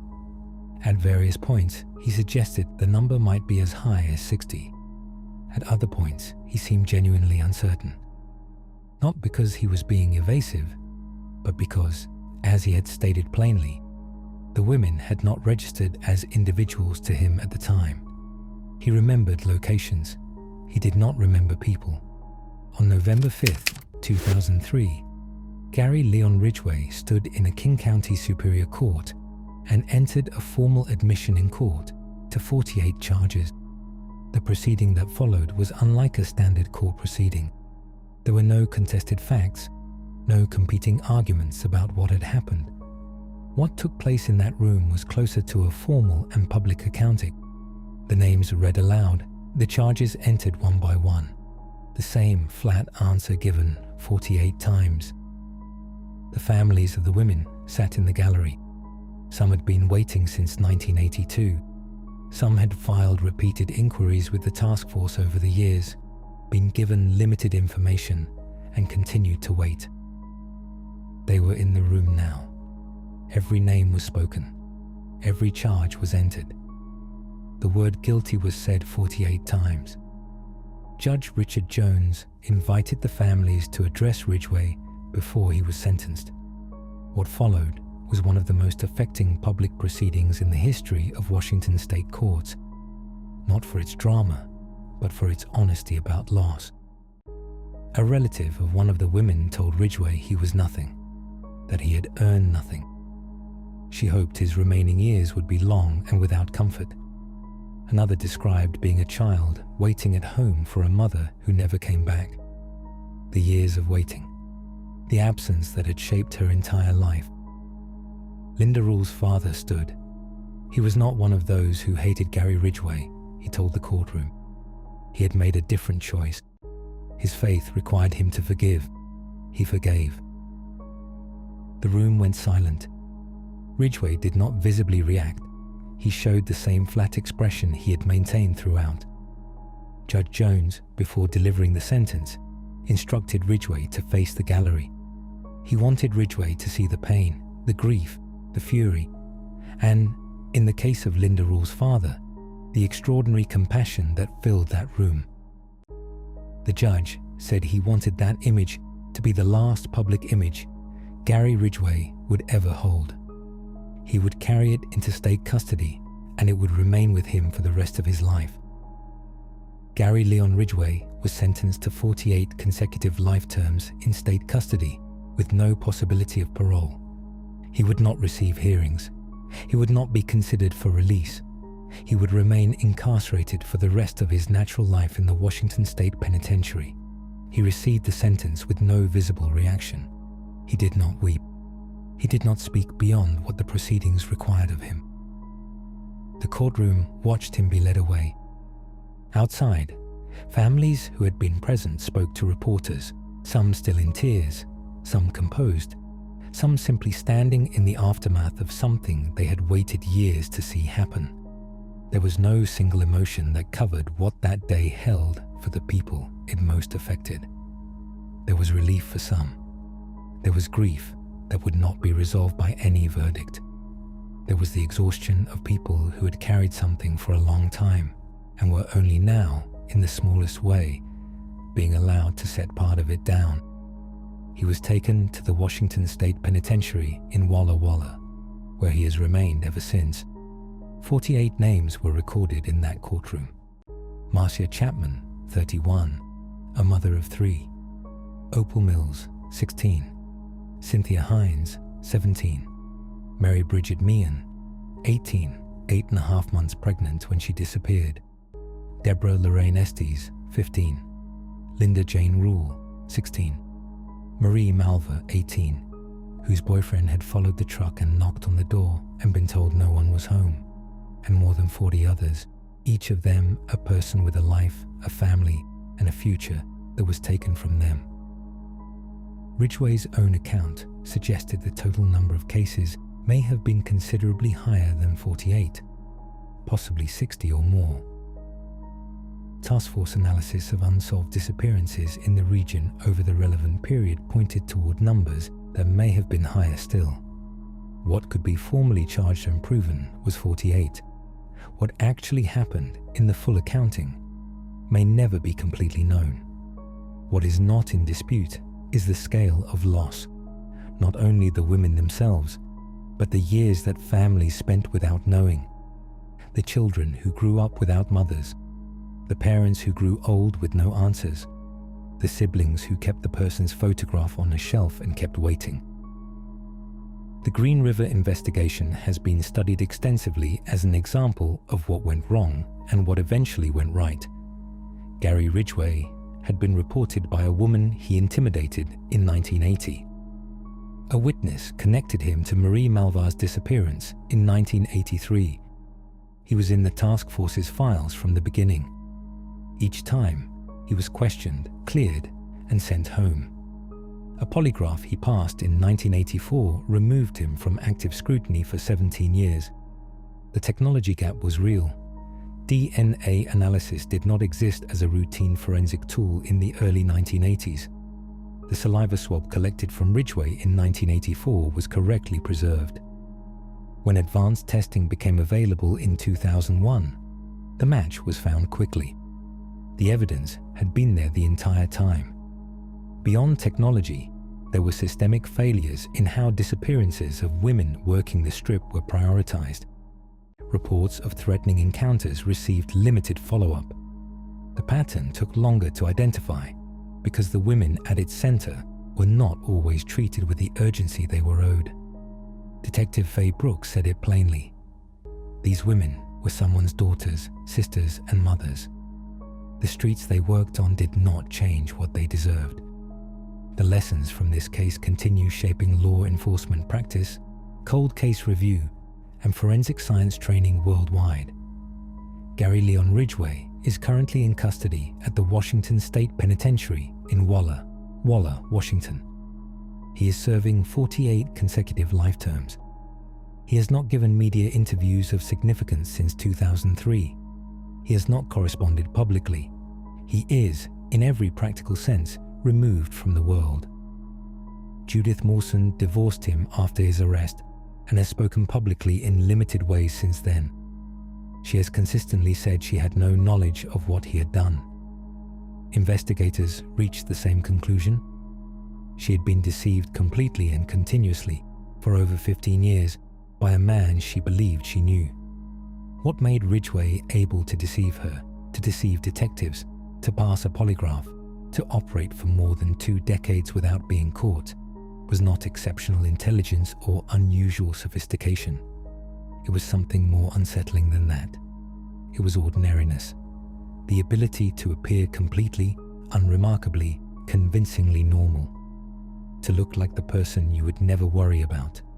The families of the 48 women formally named in his case, and of the additional women whose cases were examined but could not be conclusively linked, are still here, still living with what was taken from them, still waiting, in some cases, for remains to be identified and returned. Their names deserve to be known and remembered, not the name of the man who took them. The Green River cases remind us that real danger often looks completely ordinary.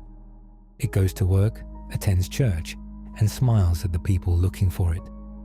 Share this video to keep the memory of these women alive and to make sure their stories are not reduced to statistics. Subscribe for more true crime documentaries that focus on the real people at the center of these cases and the systems that failed them. Stay informed, trust your instincts,